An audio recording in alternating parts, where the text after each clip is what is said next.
All right. Okay. Thank you, everybody, for coming. I'm going to read off this statement first, and then we'll get started. This session has been pre-qualified to support continuing education requirements for several cybersecurity certifications. If you are an AFCEA member seeking attendance documentation, please be sure to scan your badge at the scanner located in the back of the seating area at the conclusion of this session. Scanner shut off 15 minutes post-session, so please get your badge scanned before networking with me or others or other session attendees. Also note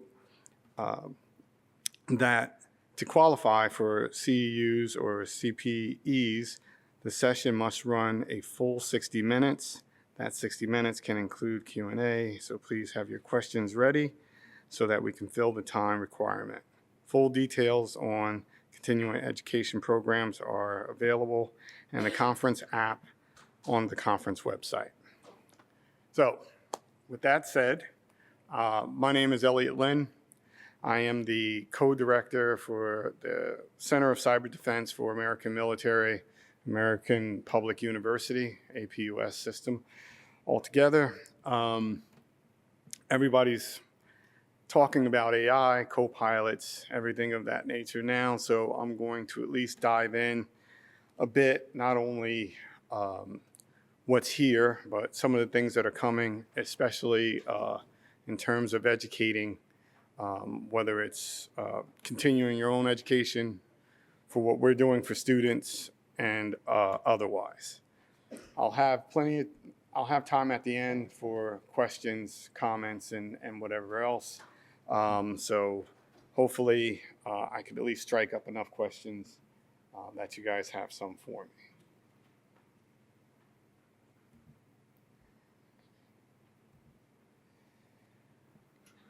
I wish I could walk around here. Yes, I'm good. What we're discussing. Basically, we're going to go through the co-pilots. We're going to go over why it really matters, especially now. The core themes with securing AI logic. I won't really read through slide by slide, but I'll have I believe the slides will be available, and I believe I provided a PDF to accompany the slides if you all would like that afterwards. Okay.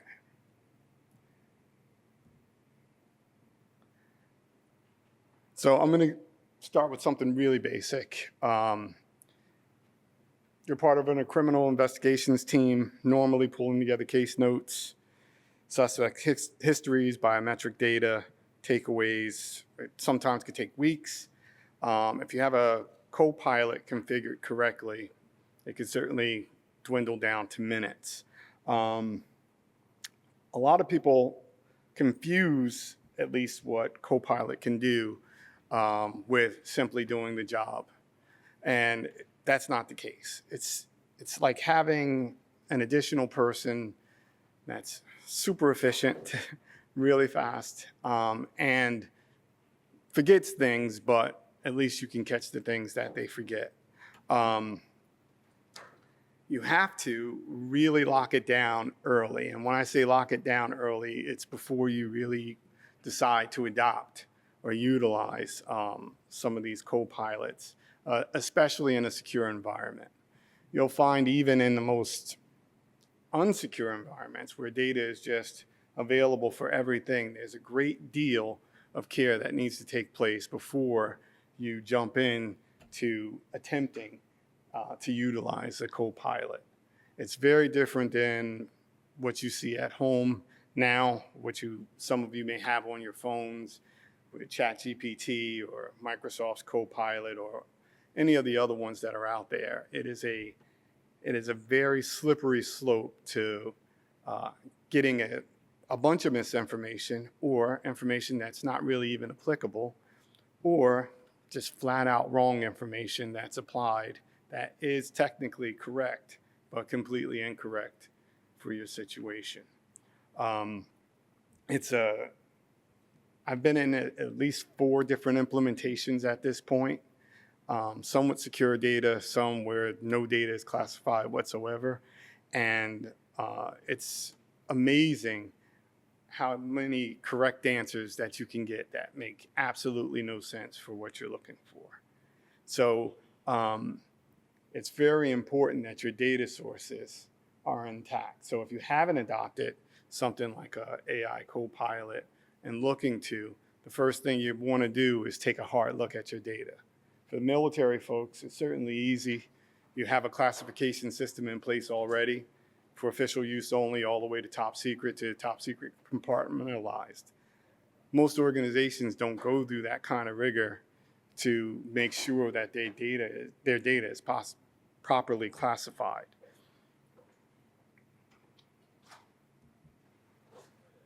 Okay. And so it's I like to talk and walk, but I know my voice is just whatever. But think about some of the reasoning, even with experts in the room that you have.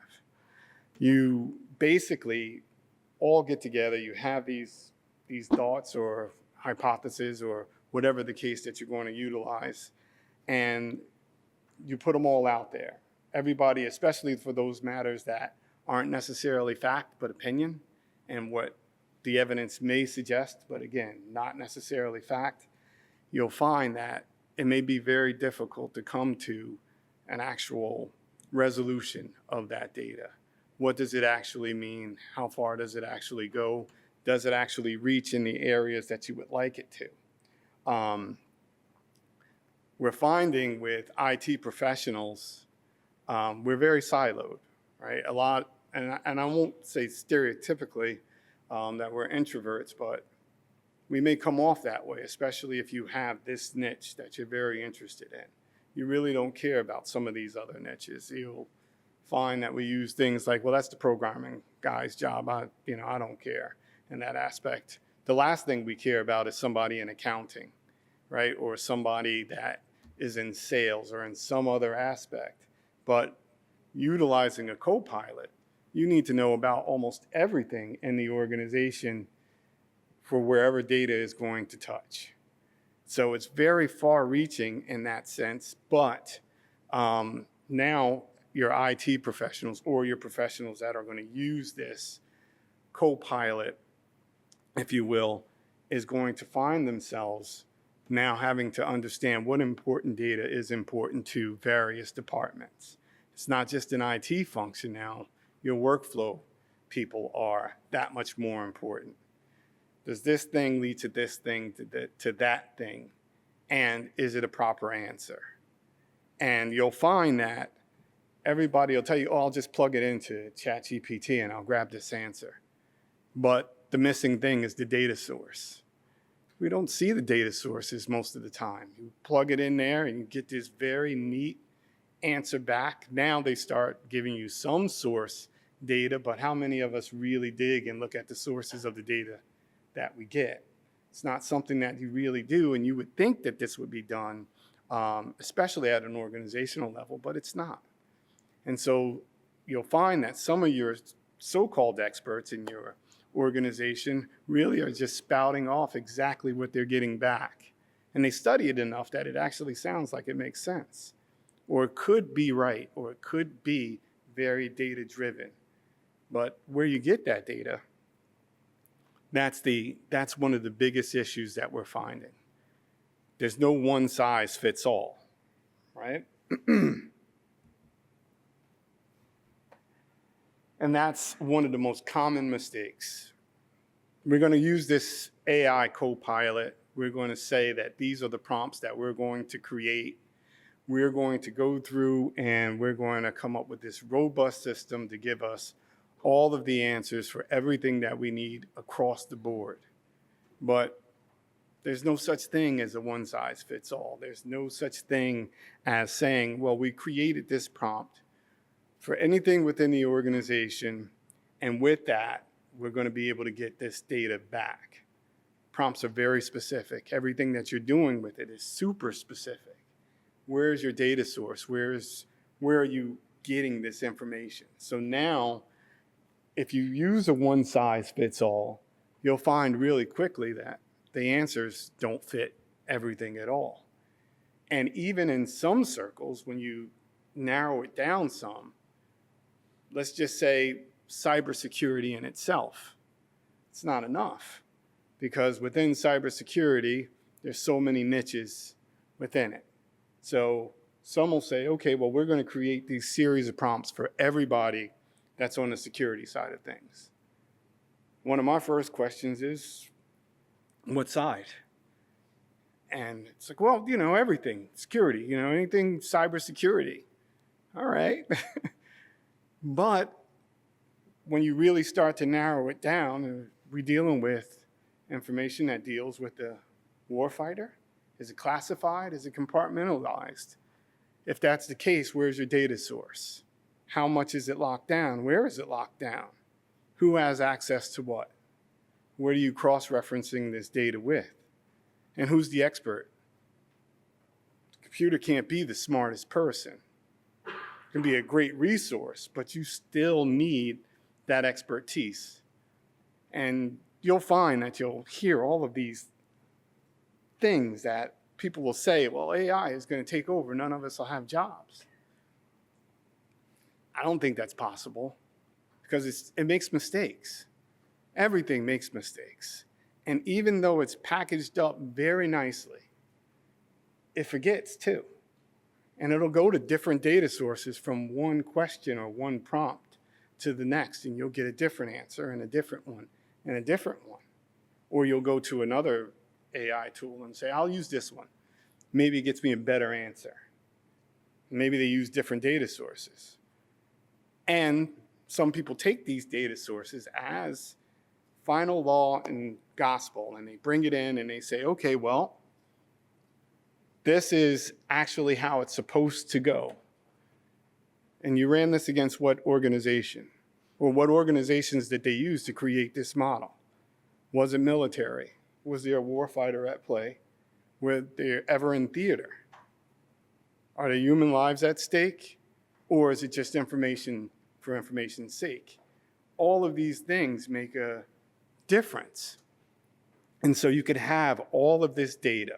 You could have all of this information.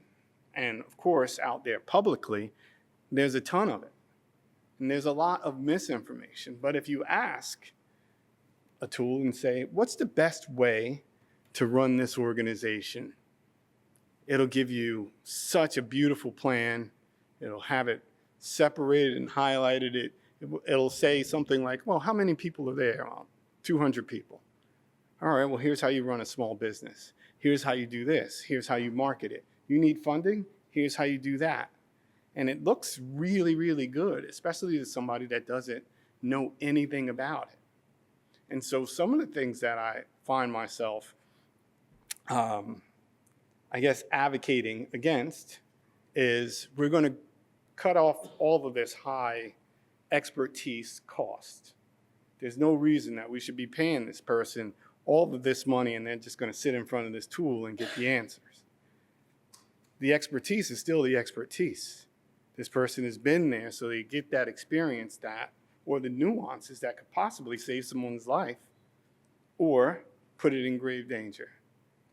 And it's just that easy when you're getting this information back and you're trying to make it applicable across the board, because now you have 3 people that have been to a program and they now have a degree in AI technology. It's been here for a long time for some of the people that are just as seasoned as I am. Maybe you've heard of a movie called War Games Once Upon a Time. This thing was able to create a whole full-scale war in theory, and who would win, and what bombs would go off first, et cetera, et cetera. And nobody thought to pull the plug out. But that's the same thing when you have those folks that are in those positions of power that require or rely on people to provide them the best information that's there. I've never been in any kind of real situation room as I see deployed or portrayed on TV. I imagine that it's really, really intense. Information has to come quick, but it has to come with accuracy. So imagine Copilot making a mistake, and you know what happens when you tell Copilot this was wrong? They'll say, oh, that one's on me. Here's the right information. Or here's this other information now that you painted this particular picture. In the meanwhile, who knows what triggered or events that you've triggered doing that. So it's really beneficial so long as you structure it in a manner that you know exactly here's what we're bringing or going to use this AI element for. It's not across the board. It's not to say we're going to cut cost, as I hear all the time. Oh, they're going to get rid of all the people. I'm like, okay, well, when's the last time you've been to the self-checkout at Walmart? You need somebody there. You need somebody to see that somebody takes 4 greeting cards and sticks them in an envelope and scans one. You need somebody to see that this person scanned 6 things, but maybe not this other. And even though you have these systems now, some of them, they have these great big banners as you push your cart through. Supposedly it can scan and catch everything, but what does it not scan? The things that are in somebody's pocket that they've taken the package off. And so you've gotten rid of all your security folks thinking, okay, nobody's getting out here with anything. You need the human interaction. That's the only way you're really going to get a real return on your investment, is to say, this is exactly what we're looking for in this specific area. And then maybe if that works, we'll branch out to all of these other areas, one element or one pace or one, role at a time. And it really is one of these things that you'll find if you really talk to somebody that says, hey, I'm an expert in AI. Okay, what part? Is it prompt creation? Is it data configuration? Is it classification of data? How do you categorize your data? Okay, well, you're not in the military, so where is all of your secure data placed? What flags do you have on it? How can AI say that this is secure if you say treat everything like secure, because we haven't classified our data in the last 30 years that we've been in existence? Okay. So there's the human interaction just the same. We're going to scan in all of this stuff. We're going to go paperless. And I don't know if any of you have heard how long paperless efforts have been around, but we have yet to go paperless. I don't see it happening in my lifetime, although we're getting closer, but there's still an element that says we need a signature here. And okay, we don't need your signature here, but we're going to create these pen pads for you to do these signatures. And how many of those signatures are actual real signatures? So now, fraud and abuse, take it in that department. I didn't sign that. No, of course I didn't. But how many times does that come back for you to evaluate and say, okay, maybe these pen pads aren't the best thing to use? These are just examples of real mistakes, and I'm talking millions of dollars in some cases, that people are making, investing in this technology, thinking we're going to cure it all. We're going to use this technology, we're going to get rid of these particular people, we're going to get rid of all the expertise, and then they end up hiring these experts back for sometimes double or triple the salary as a consultant. And they were really right there, because the AI is just that. It's supposed to be right along with that person who is the expert that's sitting in that seat. Now you have expertise and you have technology. Now you have speed to go along with it.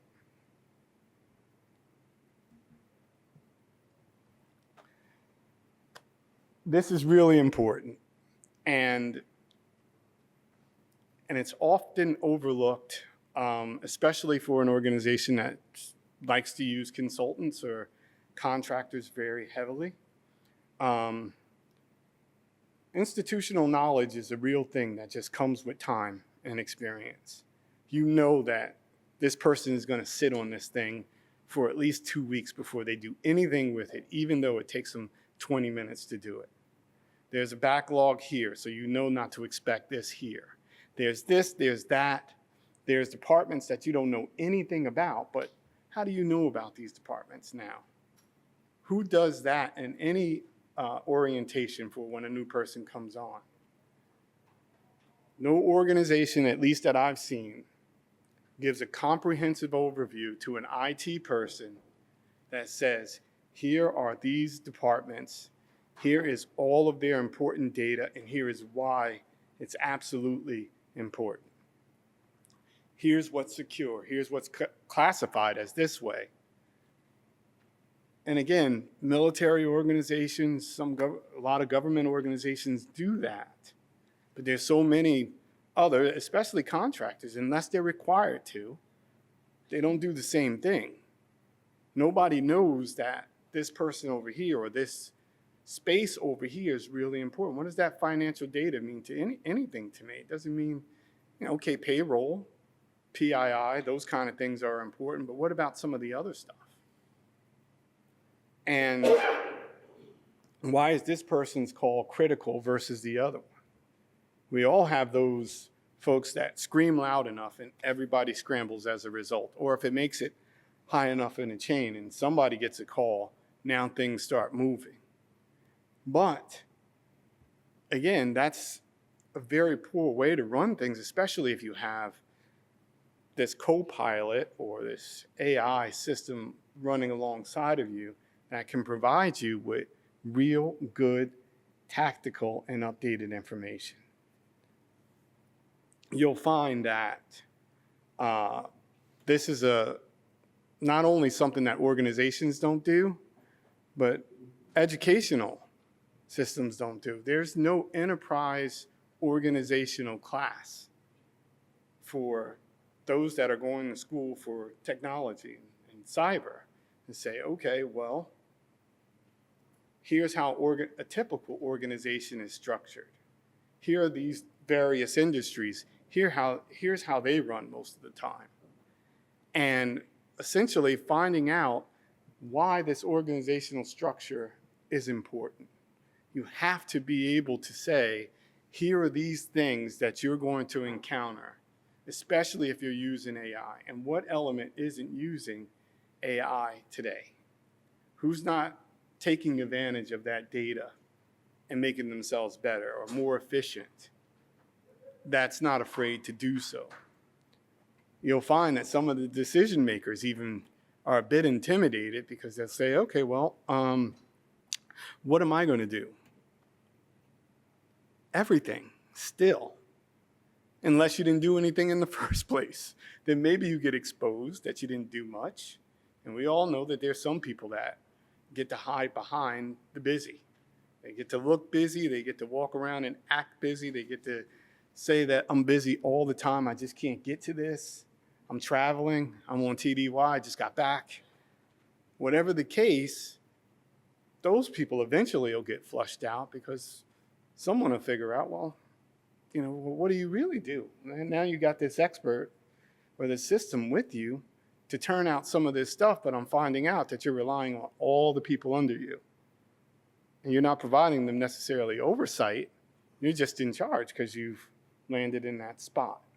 So those people, yeah, I can understand them getting a little bit nervous, but for the most part, you can't deem yourself a cybersecurity expert, in my opinion, unless you're an organizational expert too.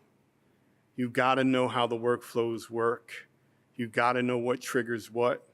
You've got to know what's important to every single department and how they handle their data. Otherwise, you're just like everybody else. But for somebody that can walk in, understand prompt creation, understand that this data goes here, and what are you guys doing with this data there? And why does that take so long? Oh, okay. Now that's a person that comes in valuable from the gate. Couple that with institutional knowledge, it's very hard to get rid of somebody that now becomes just as fast as the tool that's next to them. And it's not just that the tool is fast, but you know where to look. You create these prompts now, and that's what it all is. If you've ever used any of these AI models, it's only as good as the question that you ask. Some people do things and say, okay, well, I'm going to ask it to make me a gorilla that can paint. What does that look like? Or what would this person look like if they had kids? Or what if this and what is that? It really doesn't hold a great deal of value if you can't create the correct prompt. You'll get a bunch of things back. The value only comes, when you can use it. If you get all of this information back that you can never use, or it's so encompassing that you can't even chew off pieces of it to make it valuable to you, now what? So you can have people that, sure, anybody can get in front of this and say, how do I make this department more efficient? It'll say, well, you can do this, this, this, and that. How do I make this department more efficient by 10%? Here's the operating hours. Here's the schedule. Here's the policies. Here's the workforce. Here's the skill set. I have 15 people at this skill set. I have 10 at this skill set. I only have 2 that can do this. How do I make this more efficient? Now that prompt creation is completely different. Now it's valuable because now it's taken all the information that you provided, and it says, okay, you may need 3 or 4 more people if you're going to go this way. Here's what an FTE equates to. Oh, by the way, there's these rules in place that says this person can only work this much overtime. Oh, that changes everything. Now your prompt is narrowed down that much more. People think a prompt is just simply typing in one thing and then you hit enter and you get all of this. No, it's providing all of the data. And if you have all of the data in organizational policies or HR policies or things like that, you say, okay, well, here's this. I'm going to point you to here. It gives you an org chart that has everybody here. By the way, here's their skill sets because here is the job descriptions. Here's what we hire them in at. Here's the path through promotion, et cetera, et cetera. And now, okay, it's narrowed down even more. You know you can hire 6 people within. Promote these people to do this. Maybe move this person over here. Maybe if you utilize this person, you see the skill set on their resume, you don't need to spend $40,000 bringing somebody else on, but maybe you cross-train this person and move them over there. Now your prompt creation continues to get that much smaller. But your expertise, you'll find, is right there looking at you. You'll find that you got the skill set even in-house already, but you were asking the wrong questions. If you ask the supervisor may say, I don't have enough people. Maybe you do. How are you utilizing these people? For any of you that manage folks, what's the first thing when you say to your folks, hey, give me a list of everything that you do? Oh, now you want to watch me. Oh, now you want to micromanage me and tell me everything that I'm doing. Now I got to go back and tell you everything? No, but if you were on it from the beginning, you wouldn't even have to ask. If you're paying attention, you wouldn't have to ask. It wouldn't be that far removed from you that you would have to go back and say, what do you do every day? No disrespect, but 5 questions or 5 bullets that people were required should have been like that. Easy. Here you go. I can tell you right now. Here's what everybody does that works under me. Here's this skill set.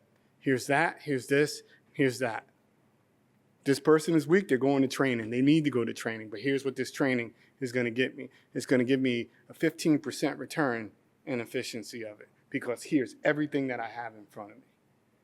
You doing that yourself, it would take you a considerable amount of time to do that. But plugging that in, creating a right prompt, now is strategic. You have an ask of you. You take that ask. You provide as much information, real information, as you can. The only information that shouldn't be plugged in there is the information that you don't have. And you ask it. I don't have this information. I don't have that. This person is supposed to work a 7-hour shift, 2 15-minute breaks. Here's this. Here's the expected level of output if we're producing widgets. But we're finding that we're producing not even a fraction of that. Why? We may find that they don't have the right tools. Maybe you're using systems that are way too old. IT is an afterthought a lot of the times. What do you mean we got to pay all this money for these systems? It works right now. But if you want it to work better, if you want better results, if you want this, if you want to narrow that down, then we have to do this. We have to know the data that we have to get the data that we want.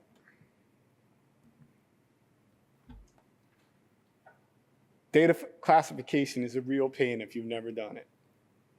If you don't know what's secure other than HIPAA and PII, then what an uphill battle you have.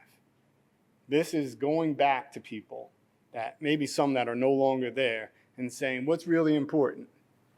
We got all this data, you're in charge of this data. Do you think is it for official use only? Is it something that if somebody got in and they got access to it, would it really hurt us?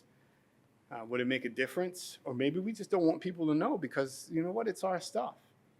So maybe we classify and say this is our stuff. We start there.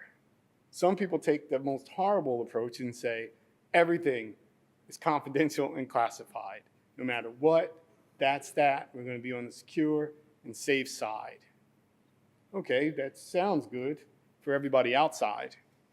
But what about these two departments over here?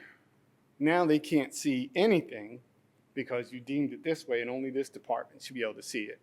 Only this department should only be able to see that. And so on. And if you do that, now you've created an environment that only gives a portion of that data.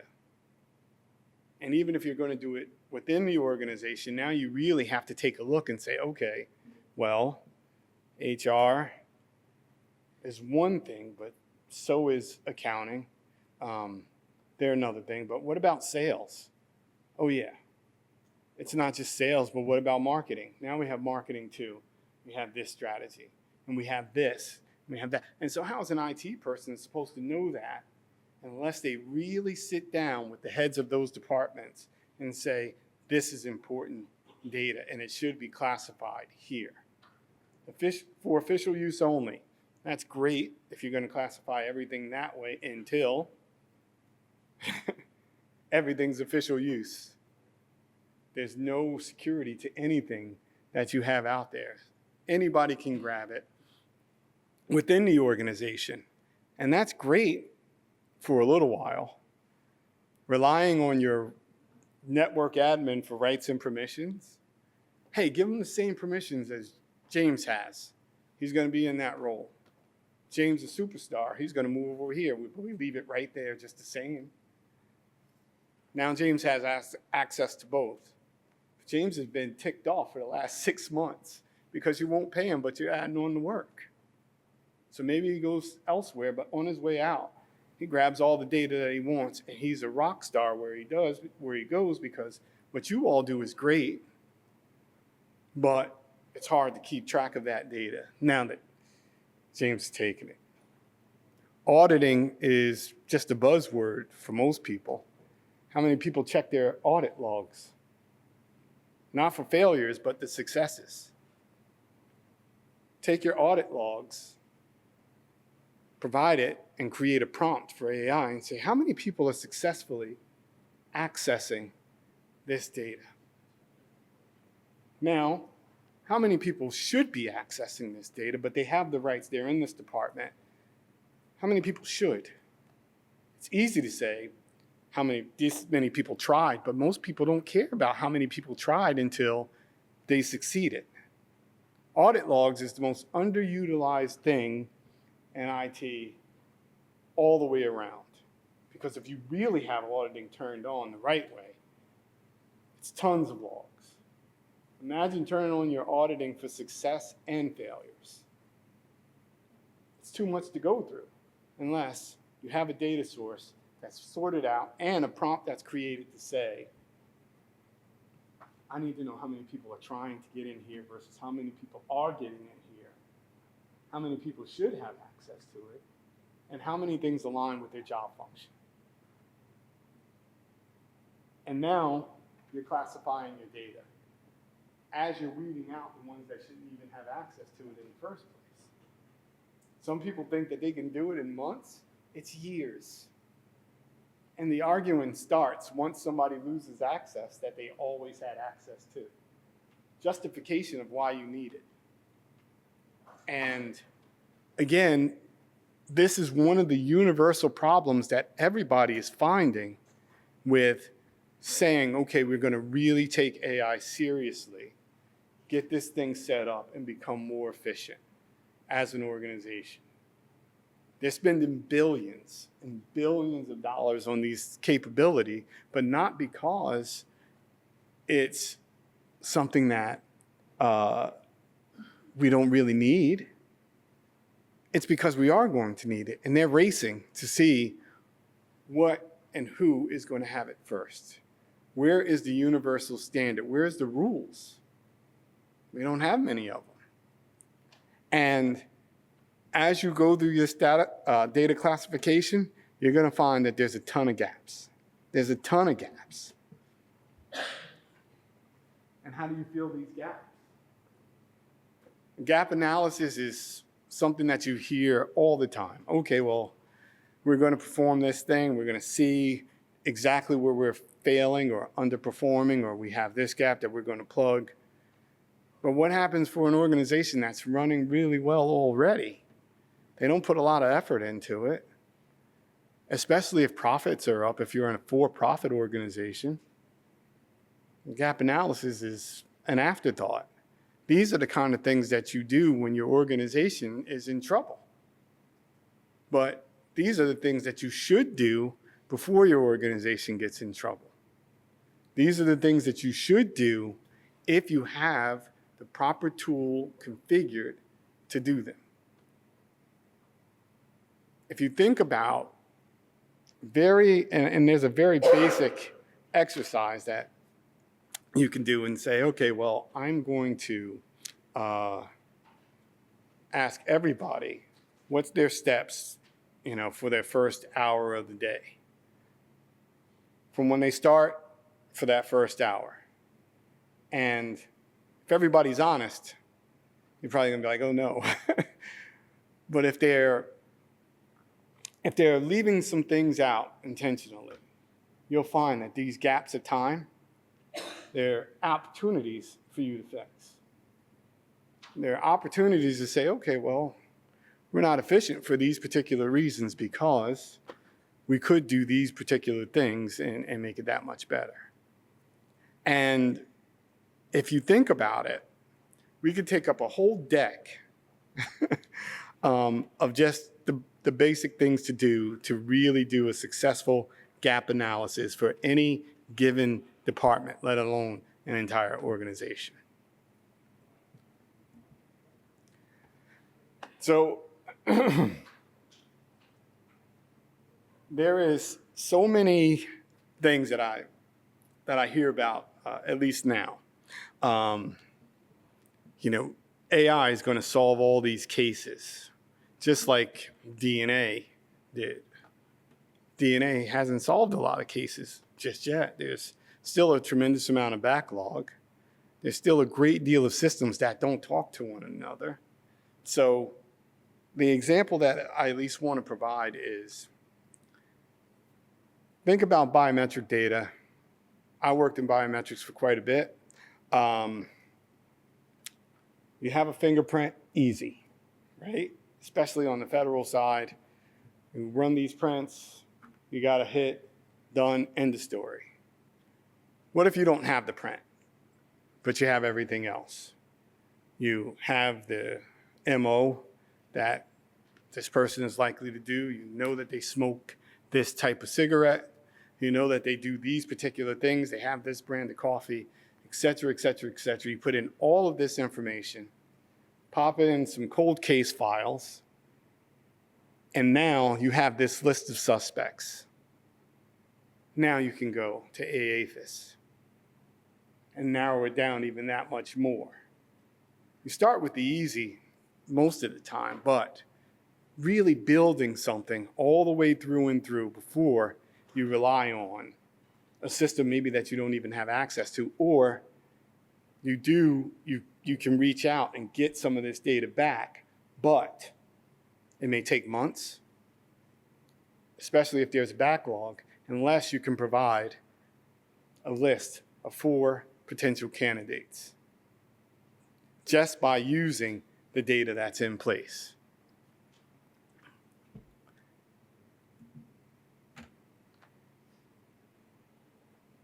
Human verification is a real part. You can't get rid of the human element. Everyone thinks that machines or this AI thing is perfect, but it makes mistakes. They call them hallucinations, I guess, to be polite. But sometimes it's just flat out wrong. And I don't even understand or know where it gets that information from. And it's like, well, where did you get this from? What sense does that make? And they can't even give you a viable source of where they got it from, and it's just flat out wrong. Or you use the same search, you thought that you answered something, and you say, okay, well, now I'm going to ask it something else. But it never really got rid of the history of the things that you asked it before. And so now you're asking something completely different. And it says, and by the way, Splenda is better than stevia. And you wonder where did that come from? But from that prompt that you previously used, you're in the same chat space that you used before, and you're getting all this errand data without making sure that there's a finality to the chats or the sessions that you used. You cleared out all of these other things, and you started from a fresh element to really dig. It's a pain to do, but if you're not careful, you'll have 50 chats with a bunch of different things in there. But you take the most valuable information, save it to a file, take those files, and now you're building your own data source of verified things that you, as the expert, know is correct. It's not simply you saying, well, you know, the chat told me so I know this is right.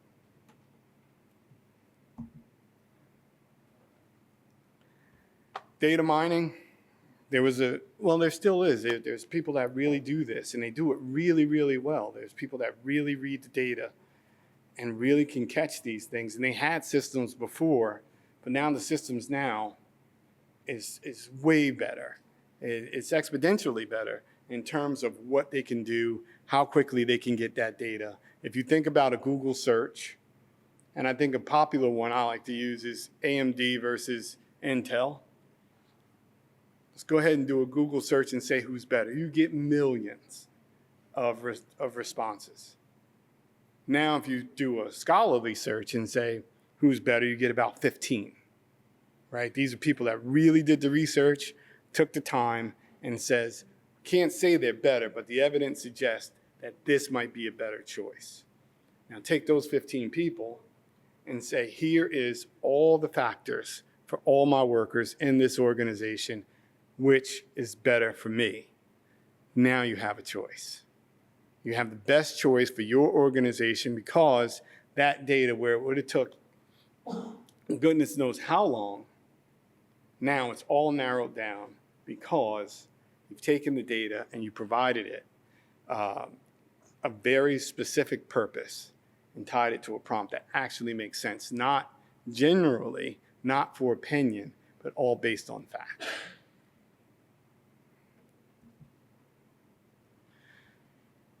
Curriculum shift is a real thing.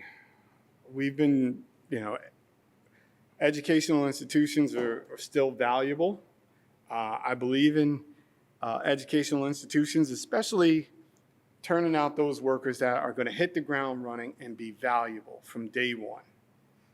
The only thing that the learning curve that should be there is those people that make their way in there and they need that institutional knowledge provided to them, that institutional knowledge that's provided from somebody that's been there for somebody that can say, hey, it's more than data, it's this.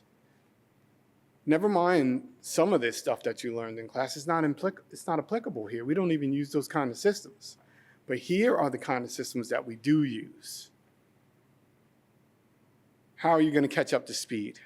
You got 30 days. It sounds unrealistic, but how much time do you have to waste to train somebody? How patient is this person training this other person? Have you ever paid attention to how that person trains? And how many of you have ever heard, I know they say this, but this is how we do it? No. So, the norms that come with the workplace shouldn't be in any real training to somebody that's fresh out of school. It needs to be structured, and they need to be resourceful. I don't care how much somebody knows this one system. Can you look it up? Will you dig for an answer? Are you walking out of here at 3:30 every single day and you're not looking at anything when you get home? You don't read any periodicals? All right. Now I know what I have. But these are the things that really, when this student comes out of an educational institution, they need to know that this isn't just technology. This is organizational structure that you are providing technological-based solutions for. So you just can't be someone that says, all right, well, I'm going to say these things, or I know these things because this is what I was taught in school. We all laugh at it. Oh, this person just got out of school. What do they know? Imagine somebody that gets out of school and really knows what they know. Fresh out of school. It starts with the curriculum. If you have educational requirements for a certain position, then you really need to look at that curriculum. You really need to know what's coming out of that curriculum, other than this is a great school.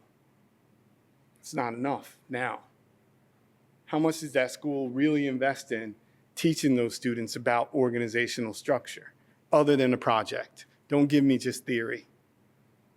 Let me see how you would do or attack this potential problem. It's a real thing. And we don't use it enough, but hopefully that's going to change soon enough. I'm not rambling, I promise. I've worked in data for a long time. Beard dye and lots of sleep doesn't have me looking as old as I am, but believe me, all the way back to WordPerfect and Lotus, the very first Apple machines, I'm way back there. And data has always been a thing, whether you're saving a floppy disk or keeping something. It's really the person that understands the data is the most valuable one. Titles are one thing, being in certain positions of power are another, but being indispensable because you understand the data and the position, you'll never look for a job. It's almost like being Cisco certified. I don't know any of them that are out of work. I have a level 3 certification for those of you that are in DoD, the DoD acquisition workforce. And again, it's making those ties between everything that you're doing, but in a complete organizational structure, understanding that organizational structure. All I knew before was you're going to answer to a CFO, so maybe you should know some accounting. Okay. And they were right. But it really didn't do a lot for me. The basic budgeting is one thing, but it's not the same. And so one of the things that I would like to really quickly help bring this all together is I worked under Barack Obama for a bit. Back then they had something that was called the Biometrics Task Force. I think now they're a complete agency now. I think they're BEMA. And so what we found is we had all of these siloed systems, all of these different systems, and nobody could agree whose system was right. So we created a community of interest. It had everything and everybody from DIA, FBI. It was actually, we did it in West Virginia. And we had all these folks come together and says, okay, well, tell us about the very basics of your system and why we can't talk to each other. And we found at the very root, this organization was last name first. This organization was last, comma, first. This one was first, last, first name, last name. All of them were different. None of them could talk to one another. And so we said, well, why is this the case? And we found it was everything from, we don't want to deal with these people over here, and they don't know how to do systems, so we're doing it our way. And that's okay until you tie into real defense and law enforcement, till you realize that no federal system is talking to a municipality even one way. And so maybe a traffic stop on the way to commit a criminal offense, if they had even a way to go back and say, oh, okay, well, you're here, we're going to hold you here for a second. But if the systems don't talk to each other, you look fine with me. I don't have to do a national search. All the paperwork is in order, and all the driving records are fine for this state. Carry on. It was a real problem. It was a real gap of information, enough so that the executive order even said, no more stovepipe systems. So we created a data dictionary and an ontology that said, okay, well, all of these systems now are going to be last name, comma, first name. And you wouldn't believe the fight that ensued from even just that. It literally took almost 4 years to come together to decide that these are going to be some of the common fields in the system so that we can extract data if needed without having to go through all of these things to provide information to somebody that needed it. Same thing here. Your systems or these systems are only as good as you put this information in that's common, universally, across the board for some of these elements. Organizational structures that are in place. There's no universal standard on how to run your profitable business. There's laws that say you can't do this, this, and this. You can't have 12-year-old kids working and doing these things. But, again, real standards that are in place across the board universally is a struggle that we continue to have. And just to elaborate a bit more, there were 70 systems. Some of them didn't even make that much of a difference until they made a difference. Until they had their oh crap moment, we had no idea. Not to say that something like this would have prevented any national disaster that we've had, but it may have helped.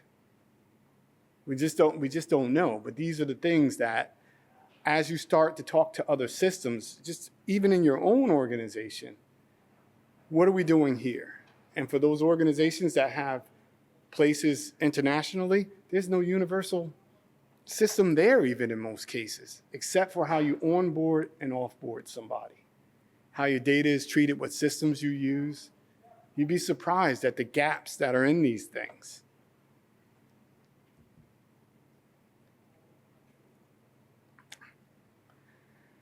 And so for my military folks in here,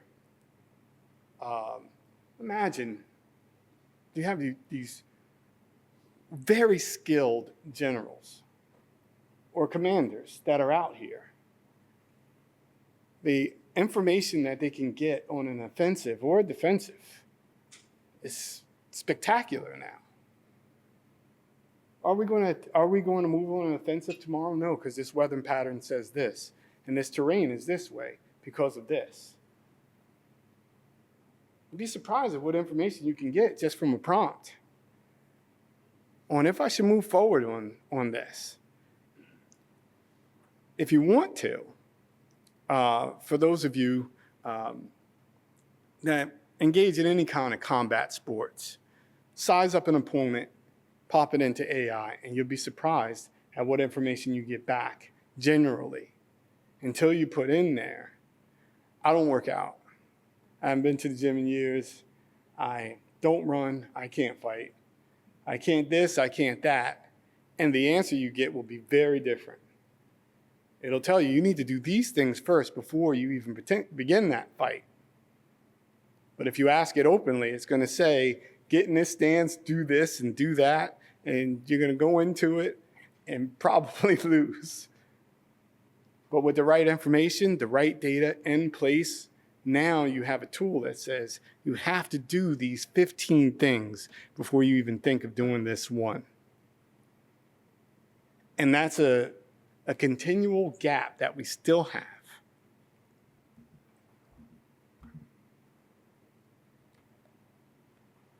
The skill matrix, it continues to change. It will change. How you secure your AI logic, what you put into your AI logic will likely change over years. Systems are changing all the time. I don't know if some of you use ChatGPT. Originally, I think it was 2.0. Now I think it's up to 5 with thinking. Changes. And you know, 5 with thinking is way better than 2.0. And I was blown away with 2.0. So these things continually change, and they're changing rapidly. From what I understand, one of the things that's coming next is human dialogue back and forth with an AI model without having to type anything in, just simple speaking back and forth.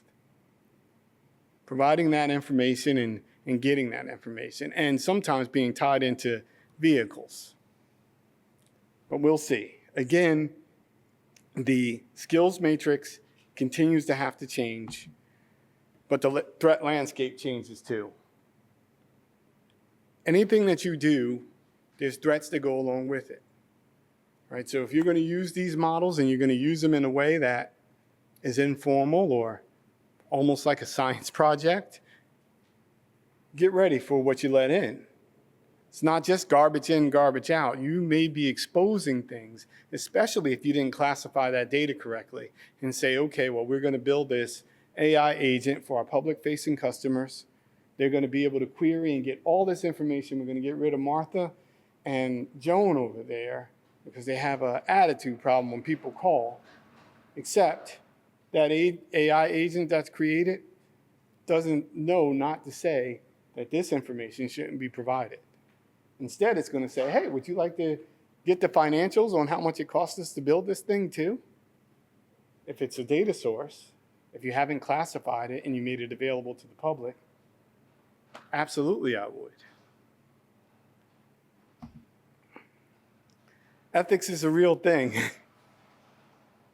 There's no universal standard to ethics. Some people believe an eye for an eye. Some say turn the other cheek.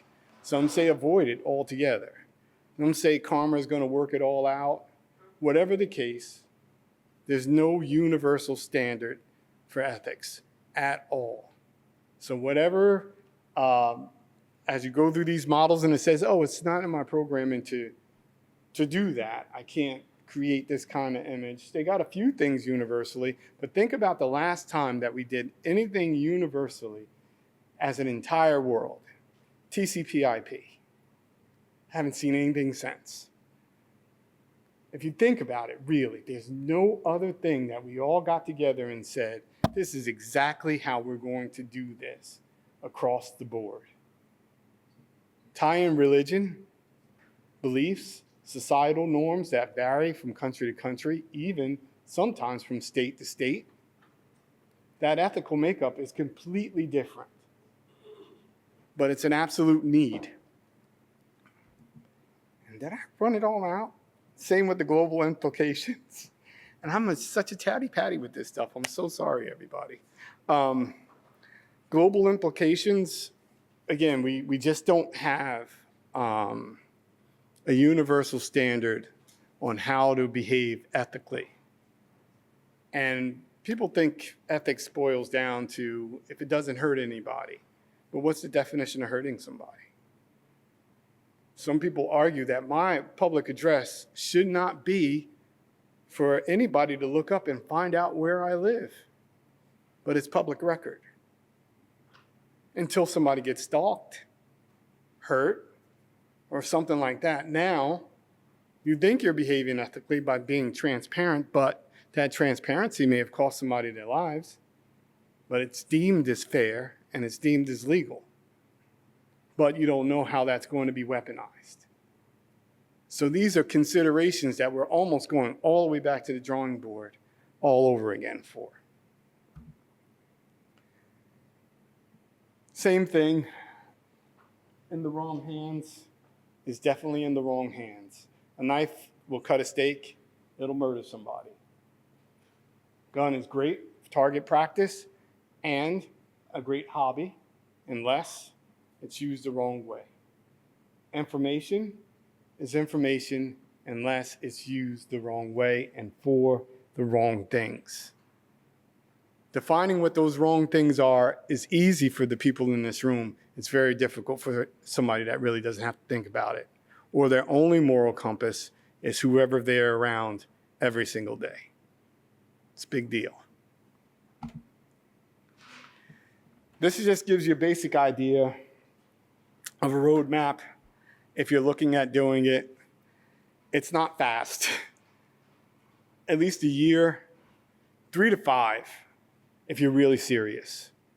And this isn't even for conglomerate organizations. This is for medium-sized organizations, anybody that's data rich.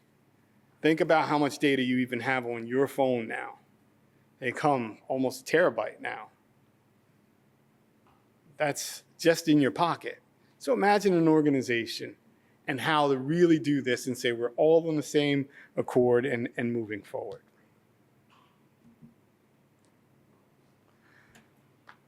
The call to action is multifaceted. It really is use the logic and you can secure almost everything. But you have to use it in such a way that none of us are really being taught how to use it. It really is a free-for-all, and some of us are taking the way that we use it personally and think we could apply it to business principles, and you cannot. Not without error, not without issue, and not without failing in most cases. I have a readiness checklist.